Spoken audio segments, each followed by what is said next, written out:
Hi guys. இப்போது இந்த வீடியோவில் நம்ம ஒரு முக்கியமான ஒரு விஷயத்தை பார்க்க போகிறோம். என்ன விஷயம் அப்படின்னு கேட்டிங்கன்னா, நம்ம ஒரு கம்பெனி அனலைஸ் பண்ணும்போது ஒரு சில விஷயங்கள் நமக்கு முக்கியமாக ஒரு சில நாலேஜ் தேவைப்படும். அந்த நாலேஜ் என்னென்னா, நம்ம அக்கௌண்டிங் ஸ்டேட்மெண்ட்டை ரீட் பண்ணும்போதோ இல்லை ஒரு கம்பெனியோட profit loss statement, so balance sheet இதெல்லாம் ரீட் பண்ணும்போது ஒரு கம்பெனி ஒரு கார்ப்பரேட் அப்படிங்கிறது அக்கௌண்டிங்கில் ஒவ்வொரு இடத்துலையும் ஒவ்வொரு மாதிரி எழுதுவாங்க, சரிங்களா? அது அக்கௌண்டிங் ரூல்ஸ் ரெகுலேஷன் எல்லாமே சேம் தான். ஆனால் அந்த அக்கௌண்டிங்கில் என்னென்ன டேர்ம்ஸ் இருக்குது அப்படிங்கிறத தெரிஞ்சுக்கிறது மூலமாக நீங்கள் அதை கரெக்டாக இன்டர்பிரேட் பண்ணலாம். அந்த அக்கௌண்டிங் ஸ்டேட்மெண்ட்டை அந்த கம்பெனி எவ்வளோ லாபம் சம்பாதிக்கிறது, எந்தெந்த இடத்துலேருந்து லாபம் வருது அப்படிங்கிறது. ஸோ அதுக்கு நீங்கள் தெரிஞ்சுக்க வேண்டிய முக்கியமான விஷயம் ஒரு கம்பெனியோட different type of income sources. So இப்போ ஒரு கம்பெனிக்கு வருமானம் அப்படிங்கிறது வருது அப்படின்னு கேட்டிங்கன்னா, அது ஒரு 2-3 வழியில் வரும், சரிங்களா? ஸோ எல்லாமே நம்ம இன்கம் அப்படிங்கிறத நம்ம எடுத்துக்கிட்டாலுமே அந்த இன்கமில் டிஃப்ரெண்ட் டைப் ஆஃப் கிளாசிஃபிகேஷன் இருக்குது. அது ஒரு சில இடத்துல நம்ம முக்கியமாக பார்க்க வேண்டியது இருக்குது, சரிங்களா? இப்போ அதுதான் என்னென்ன different type of income sources, அதில் என்னென்ன டைப்பில் உங்களுக்கு என்னென்ன டிஃப்ரென்ஸ் வரும், அந்த டிஃப்ரென்ஸ் எந்த இடத்துல நமக்கு யூஸ் ஆகும் அப்படிங்கிறத நம்ம பார்க்க போகிறோம். So first type of income source அப்படிங்கிறது ஒரு கம்பெனிக்கு ஒரு ஸ்டாக்கை நம்ம அனலைஸ் பண்ணுறோம் அப்படின்னா ஃபஸ்ட்டு சேல்ஸ் இன்கம். சேல்ஸ் அப்படிங்கிறது ஜென்ரல் எல்லா கம்பெனிக்குமே ஒரு பொருளை தயாரித்து ஒரு கஸ்டமருக்கு சேல் பண்ணுறது மூலமாக நமக்கு வர்ற இன்கம் சேல்ஸ் இன்கம், சரிங்களா? ஒரு சர்வீசஸ் கம்பெனி அப்படின்னா ஒரு இன்ஃபோசிஸ் எடுத்துக்கிட்டிங்கன்னா ஒரு சாஃப்ட்வேரை டெவலப் பண்ணி அவங்க கொடுக்கும்போது கான்ட்ராக்ட் பேசிஸில் கொடுத்தாங்கன்னா அது சேல்ஸ் இன்கம். அப்படி இல்லைனாலும் அவங்க பார்த்தீங்கன்னா ஹவர்லி சார்ஜ் பண்ணுவாங்க. ஹவர்லி சார்ஜ் ஒரு மணி நேரத்துக்கு இவ்வளோ ரூபா அப்படின்னு சொல்லி கிளைண்ட் சார்ஜ் பண்ணுவாங்க. அதுவும் சேல்ஸ் இன்கம் தான். ஸோ இது டைரெக்டாக ஒரு கம்பெனி இப்போ எக்ஸாம்பிள் ஒரு காரை ப்ரொடியூஸ் பண்ணி ஒரு கார் கம்பெனி காரை ஒரு கஸ்டமருக்கு சேல் பண்ணுறாங்க அப்படின்னா அந்த இன்கம் சேல்ஸ் இன்கம். இதுதான் மெயின் அப்ஜெக்டிவ் ஆஃப் த பிஸ்னஸாக இருக்கும். இப்போ ஒரு கார் அப்படின்னா கார் தயாரித்து ஒரு கஸ்டமருக்கு விற்கிறதா ஒரு கம்பெனியோட மெயின் பிஸ்னஸ். ஸோ அது சேல்ஸ் இன்கம்னு சொல்லுவோம். ஸோ அதுக்கு அடுத்து இதுதான் மெயின் இன்கம். இதுதான் ஒரிஜினல் பிஸ்னஸ்க்கான இன்கம். இதுக்கு அடுத்து டிஃப்ரெண்ட் டைப் ஆஃப் இன்கம்ஸ் வருது, அது என்னன்னு பார்ப்போம். அதுக்கடுத்து பார்த்தீங்கன்னா ஆப்ரேட்டிங் இன்கம். ஆப்ரேட்டிங் இன்கம்னா என்ன அப்படின்னா, இந்த கம்பெனியோட ஆப்ரேஷன்ஸை நீங்கள் நடத்துறீங்க இல்லையா, ஒரு மாதம் ஒரு மாதம் 1ஆம் தேதியிலேருந்து 30ஆம் தேதி வரைக்கும் நம்ம ஒரு கம்பெனியை நடத்திட்டு இருக்கோம் அப்படின்னா, அந்த நடத்திட்டு இருக்கும்போது நமக்கு இந்த சேல்ஸை தவிர இன்னொரு இன்கம் வரும். அது என்னன்னா, இப்போ ஒரு கார் தயாரிக்கிற கம்பெனியாக இருந்தாங்கன்னு வச்சுக்கோங்களேன். அந்த கம்பெனி என்ன பண்ணும் அப்படின்னா, காரை தயாரிக்கும் போது நிறைய ஸ்கிராப் மெட்டீரியல்ஸ் வேஸ்டேஜ் ஆகும். அவங்க இப்போ ஒரு டோர் செய்கிறாங்க அப்படின்னா, காருக்கு ஒரு டோர் செய்கிறாங்க அப்படின்னா, அந்த டோருக்கு செஞ்சது போக மீதி நிறைய ஸ்கிராப் மெட்டீரியல்ஸ் வேஸ்டேஜ் ஆகும். இது மாதிரி இப்போ ஃபார் எக்ஸாம்பிள் ஒரு வாழை மரம் நம்ம நட்டு வைக்கிறோம் அப்படின்னா, அந்த வாழை மரத்துக்கு நம்ம அந்த வாழைப்பழம் தான் நம்ம சேல் பண்ணுவோம். இதுதான் டைரெக்டாக நம்ம இன்கம். ஆனால் அந்த வாழை இலையும் நமக்கு சேல்ஸ் ஆகும். ஏன்னா கடையில் நம்ம வாழை இலையெல்லாம் நம்ம யூஸ் பண்ணுறோம் இல்லையா சாப்பிட்றதுக்கு. இப்போது அந்த வாழை இலையும் ஒரு சைடு இன்கம், இன்னொரு இன்கம். அதாவது நம்ம மெயின் ப்ராடக்டில் பை ப்ராடக்டாக ஒரு இன்கம் வருது, சரிங்களா? ஸோ அது ஆப்ரேட்டிங் இன்கமாக கன்சிடர் பண்ணணும், சரிங்களா? அதெல்லாம் ஆப்ரேட்டிங் இன்கம் அப்படின்னு சொல்லி எழுதியிருப்பாங்க. ஆப்ரேட்டிங் இன்கம்னா உங்களுக்கு அந்த மெயின் ப்ராடக்டோட பை ப்ராடக்டாக நம்ம சேல் பண்ணுவோம். ஏன்னா அதெல்லாம் நமக்கு வேஸ்டேஜ் தான். ஆனால் நம்மளோட பிஸ்னஸ்க்கு அது யூஸ் ஆகாது, இன்னொரு பிஸ்னஸ்க்கு அது யூஸ் ஆகும். இல்லை அடுத்து ரீசைக்ளிங் பண்ணுவோம். இப்போ கார் மேனுஃபேக்சரிங்னா அந்த ஸ்கிராப் மெட்டீரியல்ஸ் எல்லாமே அடுத்து ரீசைக்கிள் பண்ணுவாங்க. அது வெளியே சேல் பண்ணுவாங்க. அதனால் அது ஆப்ரேட்டிங் இன்கமாக எடுத்துக்குவோம், சரிங்களா? ரெண்டாவது பார்த்தீங்க அப்படின்னா, இப்போ ஒரு வாழை மரமே இருந்தாலும் அது வாழைத்தாரும் யூஸ் ஆகும், ப்ளஸ் வாழை இலையும் யூஸ் ஆகும். இன்னொன்று கடைசியாக வெட்டும் போது அந்த வாழைத்தண்டு, சரிங்களா? அந்த வாழைத்தண்டுங்கிறது நமக்கு சாப்பிட்றதுக்கு பயன்படுத்துறதுனால நமக்கு அந்த இதெல்லாம் வரும். ஸோ பை ப்ராடக்ட்ஸ் எல்லாமே பார்த்தீங்கன்னா மெயின் ப்ராடக்ட் தவிர்த்து பை ப்ராடக்ட் எல்லாமே ஆப்ரேட்டிங் இன்கமில் கன்சிடர் பண்ணுவாங்க. ஸோ இந்த விஷயத்தையும் நீங்கள் நோட் பண்ணிக்கணும். ஏன்னா நீங்கள் operating income main sources of the income கிடையாது. ஆனால் அது ரெகுலராக ரெக்கரிங் இன்கம் நேச்சராக தான் இருக்கும். ஆனாலும் என்னென்னா இதில் ஒரு 50 கோடி வருது அப்படின்னா இதை மெயின் பிஸ்னஸாக நம்ம எடுத்துக்க முடியாது, சரிங்களா? அது என்னென்ன பிஸ்னஸ் அப்படிங்கிறத பொறுத்து மாறும். ஸோ அதனால் அதையும் நீங்கள் மைண்டில் வச்சுக்கணும். அதுக்கடுத்து பார்த்தீங்கன்னா அதர் இன்கம்னா என்னன்னா, இந்த ஆப்ரேட்டிங் இன்கமும் சேல்ஸ் இன்கமும் வந்து டைரக்டா அந்த ப்ராடக்ட் ரிலேட்டடா இருக்கு. மெயின் பிசினஸ்ல ஒரு சப் ப்ராடக்டா வந்து நம்ம ஒரு பை ப்ராடக்டா வந்து வர்றது தான் வந்து ஆப்ரேட்டிங் இன்கம்னு சொல்றோம். நம்ம அதர் இன்கம் அப்படின்னா என்னன்னா, இந்த பிசினஸுக்கு சம்மந்தமே இருக்காது. சரிங்களா? நம்ம வந்து ஒரு கம்பெனி நடத்துறோம் அப்படின்னா, அந்த கம்பெனியோட ஒரு அசட்டுக்கு என்டிட்டிக்கும் வந்து நோக்கத்தை, அதாவது பர்பஸ் ஆஃப் த பிஸ்னஸ்க்கு தவிர்த்து இன்னொரு இன்கம் வரும். சரிங்களா? அதுதான் வந்து அதர் இன்கம்.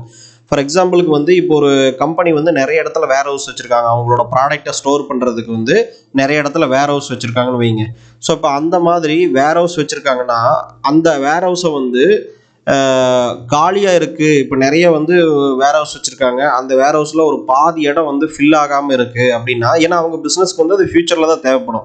ஸோ இப்போதைக்கு அந்த பாதி வேர் ஹவுஸ் வந்து ஃபில் ஆகாமல் இருக்கும். அப்போ என்ன பண்ணுவாங்கன்னா, அதுலேருந்து ஒரு ரெவன்யூ ஜென்ரேட் பண்ணுறதுக்காக அந்த வேர் ஹவுஸில் அந்த பாதி இடத்த வந்து ரெண்ட்டுக்கு விடுவாங்க. அப்படி ரெண்ட்டுக்கு வந்துச்சுன்னா, இது வந்து அவங்க பர்பஸ் ஆஃப் த பிஸ்னஸ் கிடையாது. அவங்களோட பிஸ்னஸ் என்ன, ஒரு ப்ராடக்ட்டை தயாரித்து வெளியே டிஸ்ட்ரிபியூட்டர்கிட்ட கொடுத்து சேல் பண்ணுறதுன்னு வச்சுக்கோங்க.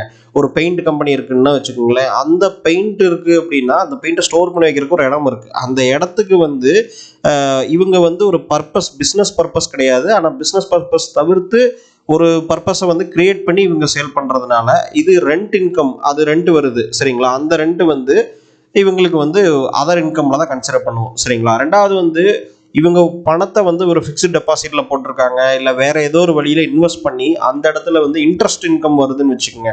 அந்த இன்கம்ல இருந்து இப்போ எக்ஸாம்பிள் ஒரு டாட்டாவோட கார் கம்பெனியோ, இல்லை வந்து ரிலையன்ஸுங்கிற நமக்கு ஜியோவோ, இவங்களுக்கு கூட வந்து பார்த்தீங்கன்னா இன்ட்ரெஸ்ட் வந்து ஜென்ரேட் ஆகும் அதர் இன்கம்ல இருந்து. ஸோ அந்த அதர் இன்கம் கன்சிடர் பண்ணுறது எல்லாமே main source of the income கிடையாது. அதனால இதையும் நீங்கள் கேர்ஃபுல்லாக ரீட் பண்ணுறப்போ நீங்கள் பார்த்துக்கணும். இன்ட்ரெஸ்ட் இன்கம் கூட வரலாம். அதுக்கடுத்து பார்த்தீங்கன்னா இன்வெஸ்ட்மெண்ட். இப்போ ஒரு சில கம்பெனிஸ் வந்து பார்த்தீங்கன்னா இன்வெஸ்ட் பண்ணுவாங்க. அடுத்து ஒரு சில கம்பெனிஸ்க்கு வந்து இன்வெஸ்ட் பண்ணியிருப்பாங்க. ஏன்னா எக்ஸஸாக இவங்ககிட்ட கேஷ் இருக்கும். அந்த கேஷை வந்து சும்மா வச்சுருந்தாங்கன்னா இது இன்ஃப்ளேஷனில் ப்ராப்ளம் வருங்கிறதுனால அந்த கேஷை வந்து எப்பவுமே சும்மா வச்சிருக்க மாட்டாங்க. அந்த கேஷை வந்து அடுத்து வந்து வேற ஏதாவது ஒரு இன்வெஸ்ட்மெண்ட்லேயே வேற ஏதாவது கம்பெனியோட ஷேர்ஸை கூட வாங்கியிருப்பாங்க. அப்படி வாங்கினாங்க அப்படின்னா அந்த ஷேர்ஸ் மூலமாக கிடைக்கிற டிவிடெண்டோ, ஏன்னா ஒரு 1000 கோடி இருக்குன்னு வச்சுங்க, இந்த 1000 கோடி என் அக்கௌண்ட்டில் வச்சுட்டு இருந்தேன்னா எனக்கு இன்ஃப்ளேஷனில் ப்ராப்ளம் ஆகும். ஸோ ஒரு 5% 4% எனக்கு லாஸ் ஆகும். அதனால் அதிலிருந்து ஒரு ரிட்டர்ன் நான் அட்லீஸ்ட் ஒரு 5% அதை இயருக்கு கொண்டு வரணும். எஸ் அ கம்பெனி ஓனராக நம்ம அப்படி தான் திங்க் பண்ணுவோம். சரிங்களா? அப்படிங்கும்போது அந்த இன்கம் வந்து அந்த கேஷை வந்து நம்ம இன்னொரு இடத்துல இன்வெஸ்ட் பண்ணுறோம், இன்னொரு கம்பெனியோட ஷேர்ஸை வாங்குறோம் அப்படின்னா அந்த இடத்துல வந்து அதிலிருந்து வர டிவிடெண்டோ, இல்லை வந்து அதிலிருந்து கிடைக்கக்கூடிய க்ரோத்தோட இன்கமோ, இது எல்லாமே அதர் இன்கம் தான். இது வந்து main part of the business கிடையாது. சரிங்களா? அதனால இந்த அதர் இன்கம் இன்க்ரீஸ் ஆகியிருந்தாலோ, இல்லை இந்த அதர் இன்கம் வந்து டிக்ரீஸ் ஆகுது, இது வந்து ஒரு ஜஸ்ட் வந்து நமக்கு ஒரு ஆடட் அட்வான்டேஜ் தானே தவிர இந்த விஷயத்த மெயின் பிஸ்னஸாக வச்சு நம்ம கன்சிடர் பண்ண முடியாது. அதனால நீங்கள் வந்து ஒரு ஆனுவல் ரிப்போர்ட்டை படிக்கும்போது, ஒரு சேல்ஸ் ஸ்டேட்மெண்ட்டு, ஒரு ப்ராஃபிட் லாஸ் ஸ்டேட்மெண்ட் எல்லாம் பார்க்கும்போது இந்த விஷயத்தை நீங்கள் கன்சிடர் பண்ணிக்கணும். சரிங்களா? இது வந்து என்னன்னா இன்னொரு விஷயம் இருக்கு. இதுல ஒரு டிப்ஸ் என்னன்னா, ஹோல்டிங் கம்பெனிஸ்னே ஒரு சில கம்பெனிஸ் இருக்கு. ஹோல்டிங் கம்பெனிஸ்னா எக்ஸாம்பிள் வந்து பெர்க்ஷயர் ஹாத்வே வந்து வாரன் பஃபெட்டோட கம்பெனி வந்து அந்த கம்பெனிக்குன்னு எந்த பிஸ்னஸுமே கிடையாது. இன்னொரு கம்பெனியோட ஷேர்ஸை வாங்கி ஹோல்டு பண்ணுறது தான் அவங்களோட பிஸ்னஸ். ஸோ இந்த மாதிரி நிறைய இன்வெஸ்ட்மெண்ட் கம்பெனி சின்ன சின்னதாக நமக்கு என்எஸ்சிலே நிறைய இருக்குது. ஆனால் அதெல்லாம் பார்த்தீங்கன்னா பயங்கர ப்ராஃபிட்டபுளாக இருக்கிற மாதிரி இருக்கும். கம்பெனிஸ் வந்து அதாவது எக்ஸ்பென்ஸ் அப்படிங்கிறது ஒன்றுமே இருக்காது. நீங்கள் பார்த்தீங்கன்னா தெரியும், எக்ஸ்பென்ஸ் அப்படிங்கிறது வந்து வெறும் 1 கோடி 2 கோடி தான் வரும். ஆனால் ப்ராஃபிட் அப்படிங்கிறது பார்த்தீங்கன்னா 10 கோடி 20 கோடி 30 கோடி வந்துட்டு இருக்கும். ஸோ இது வந்து இந்த இன்வெஸ்ட்மெண்ட் வந்து நம்ம என்ன கன்சிடர் பண்ணுவோம்னா, இந்த மாதிரி கம்பெனிஸை ஹோல்டிங் கம்பெனிஸ் அவங்களோட வேலையே வந்து என்னன்னா, ஒரு கம்பெனியை கிரியேட் பண்ணி அந்த கம்பெனியில் இன்வெஸ்டர், அதாவது அவங்களோட ஓனர்ஸு, பார்ட்னர்ஸு, டைரக்டர்ஸு, இவங்கெல்லாம் ப்ரொமோட்டர்ஸ் வந்து இன்வெஸ்ட் பண்ணி அந்த கம்பெனி மூலமாக இன்னொரு கம்பெனிஸோட ஷேர்ஸை வந்து வாங்கி அக்யூமுலேட் பண்ணியிருப்பாங்க. இது வந்து ஹோல்டிங் கம்பெனி அப்படின்னு சொல்லுவோம்.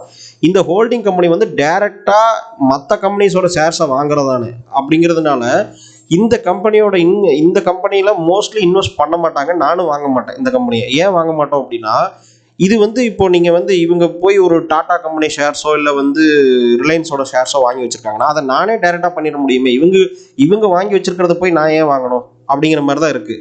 இதுக்கு மியூச்சுவல் ஃபண்டில் நீங்கள் இன்வெஸ்ட் பண்ணிட்டு போயிடலாம்.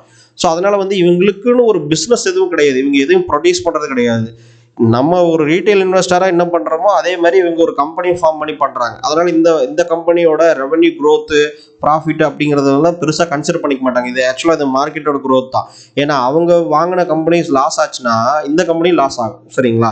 அதனால இந்த மாதிரி கம்பெனிஸ் நீங்கள் கவனமாக பார்த்துக்கணும். இது ஃபினான்ஸ் இன்வெஸ்ட்மெண்ட் கம்பெனிஸோட கேட்டகரியில் வரும். ஸோ இதுக்கு அடுத்து பார்த்தீங்கன்னா ஸோ நம்ம அதர் இன்கம் பார்த்தோம். அதுக்கடுத்து எக்ஸப்ஷனல் இன்கம். எக்ஸப்ஷனல் இன்கம்னா ஒரு கார்பரேட்டை ஒரு கம்பெனி ரன் ஆகும்போது சம்டைம்ஸ் பார்த்தீங்கன்னா ஒரு சில அசட் நமக்கு எந்த ஒரு அமௌண்ட்டையும் ப்ரொடியூஸ் பண்ணாமல் இருக்கும். ஸோ மெஷினரிஸாக இருக்கலாம், இல்லை ஒரு பில்டிங்காக இருக்கலாம், இல்லை ஒரு இடமா இருக்கலாம். அந்த அசட் நமக்கு எந்த ஒரு விஷயத்துலையுமே லாபம் வராது. அதிலிருந்து அது நமக்கு ஒரு வேஸ்டேஜாக இருந்துட்டு இருக்கும். நமக்கு ஃபியூச்சரில் அதை யூஸ் பண்ணவும் முடியாது. அப்படிங்கும்போது அந்த அசட்டை சேல் பண்ணுவாங்க. சரிங்களா? இப்போ ஃபார் எக்ஸாம்பிள் ஒரு பழைய பில்டிங் இருக்குது, ஒரு 4-5 பில்டிங் இருக்குது. அதில் ஆப்ரேஷன் பண்ண முடியாது. அந்த பில்டிங்கை வேற எதுக்காவது வேற ஹவுஸ்க்கு சேல் பண்ணலாம். ஏன்னா நம்மளும் யூஸ் பண்ணாமல் வச்சுருந்தோம்னா அது வேல்யூ கிடையாது. அந்த பில்டிங் கன்ஸ்ட்ரக்ஷன் காஸ்ட் என்ன ஆகும், நமக்கு டிக்ரீஸ் ஆகிட்டே வரும். அதனால என்ன பண்ணுவாங்க அப்படின்னா இந்த கம்பெனிஸ் இந்த அசட்டை சேல் பண்ணுவாங்க. ஏன்னா இது ஒன் டைம் இன்கம். நல்லா யோசிச்சுக்கணும். எக்ஸப்ஷனல் இன்கம்ங்கிறது ஒன் டைம் இன்கம் தான். ஸோ இந்த ஒன் டைம் இன்கம்மை நம்ம ப்ராஃபிட்டில் இந்த கம்பெனியோட பிஸ்னஸோட இன்கம் அப்படிங்கிறத நம்ம எடுத்துக்க முடியாது. அதனால் நீங்கள் இதையும் கவனிச்சுக்கணும். இது ஒன் டைம் அந்த அசட்டை சேல் பண்ணி ஒரு 100 கோடி இருக்குது அப்படின்னா அந்த 100 கோடி அசட்டை சேல் பண்ணிடுவாங்க. சேல் பண்ணிவிட்டு அதுக்கப்புறம் திரும்ப அந்த கேஷை பிஸ்னஸ்குள்ளே கொண்டு வந்துட்டு பிஸ்னஸ்க்கு யூஸ் பண்ணுவாங்க. இது மாதிரி பார்த்தீங்கன்னா இப்போ நேச்சுரல் டிசாஸ்டர், இப்போ ஏதாவது ஒரு நிலநடுக்கம் வந்தோ இல்லை புயல், மழை, வெள்ளம் இந்த மாதிரி அந்த பிஸ்னஸில் ஏதாவது ஒரு விஷயம் லாஸ் ஆச்சு அப்படின்னா இதெல்லாம் எக்ஸப்ஷனல் லாஸில் சேர்த்துக்குவாங்க. ஏன்னா இது ஒன் டைம் லாஸ் தான். இதுவும் ரெகுலராக வரப்போகிறதில்ல. ஸோ எக்ஸப்ஷனல் இன்கம்ங்கிற மாதிரி எக்ஸப்ஷனல் லாஸ்ன்னு ஒன்று இருக்குது. ஸோ இந்த மாதிரி லாஸ் அப்படிங்கிறது பார்த்தீங்கன்னா இன்னொரு எக்ஸாம்பிள் சொல்லப்போனால் ஏதாவது ஒரு கேஸ் ஃபைல் பண்ணியிருப்பாங்க அந்த கம்பெனியில். அந்த கம்பெனி ஃபைன் கட்ட வேண்டியது வரும். அந்த ஃபைன் ஒரு 10 கோடி இருக்கலாம். அந்த 10 கோடி அந்த ஒரு டைம் கட்டுறாங்க, அவ்வளோதான்.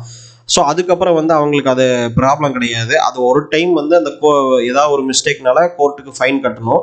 ஸோ அது எக்ஸப்ஷனல் லாஸில் சேர்த்திக்குவாங்க. சரிங்களா? இதெல்லாம் ஒன் டைம் தான். அதனால் எக்ஸப்ஷனல் இன்கமில் சடனாக ஒரு இன்கம் பூம் ஆயிருந்தாலோ, இப்போ ஃபார் எக்ஸாம்பிள் ஒரு கம்பெனி ஒரு 100 கோடியிலேருந்து அதுக்கு அடுத்த வருஷம் 120 கோடி வந்திருக்கு அப்படின்னா 20 கோடி நமக்கு எக்ஸ்ட்ரா ப்ராஃபிட் பண்ணியிருக்குன்னு நம்ம நினைப்போம். சரிங்களா? ஆனால் ஒருவேளை அது பார்த்தீங்கன்னா அதர் இன்கம்லையோ இல்லை இந்த மாதிரி எக்ஸப்ஷனல் இன்கம்லையோ ரெண்டு சேர்த்தா 1 கோடி இந்த 20 கோடி வந்திருக்கு அப்படின்னா அப்போ அவங்க ப்ராஃபிட்டை இம்ப்ரூவ் பண்ணவே இல்லை. போன வருஷம் 100 கோடி இருந்திருக்காங்க, இந்த வருஷம் 100 கோடி தான். ஸோ ப்ராஃபிட் க்ரோத் அப்படிங்கிறத நம்ம கன்சிடர் பண்ண முடியாது. சரிங்களா? ஸோ இது வாரன் பஃபெட் அண்ட் பெஞ்சமின் கிரஹாமோட ஒரு சில விஷயங்கள் அவங்க சொல்லியிருக்காங்க. என்னன்னா அந்த வாரன் பஃபெட்டோட குரு பெஞ்சமின் கிரஹாம். அவர் இந்த அக்கௌண்டிங் ஸ்டேட்மெண்ட்டை ரீட் பண்ணும்போது இந்த மாதிரியான கார்பரேட்டோட மிஸ்இன்டர்பிரேட் நம்ம பண்ணிடக்கூடாது. ஒரு இன்கம்மை அதை கரெக்டாக நம்ம ஃபைண்ட் அவுட் பண்ணணும். இது உண்மையாகவே அவங்களோட பிஸ்னஸ்லேருந்து வர இன்கம் தானா, இல்லை ஜஸ்ட் ஒரு அக்கௌண்டிங் ஸ்டேட்மெண்ட்டில் பண்ண ஸ்ட்ராட்டஜியா, இல்லை இந்த அதர் இன்கம் இந்த மாதிரியான விஷயங்களில் இன்க்ளூட் பண்ணியிருக்காங்களா அப்படிங்கிறதையும் நம்ம பார்க்கணும். சரிங்களா? இது மோஸ்ட்லி அக்கௌண்டிங் ஸ்டேட்மெண்ட்டை ப்ராப்பராக ரீட் பண்ண தெரிஞ்சாலே உங்களுக்கு தெரிஞ்சிடும். ஸோ இந்த 4 விஷயமும் நீங்கள் ஒரு கம்பெனி அனலைஸ் பண்ணும்போது நீங்கள் ஞாபகம் வச்சுக்கோங்க. சரிங்களா? ஸோ இதுதான். ஸோ மோஸ்ட்லி நம்ம அடுத்த வீடியோவில் பார்க்கலாம். நம்ம ஆல்ரெடி கோர்ஸ் ரிலீஸ் பண்ணியிருக்கோம். அந்த கோர்ஸ் பார்க்கணுன்னா இந்த வீடியோவோட டிஸ்கிரிப்ஷனில் போய் பாருங்கள்.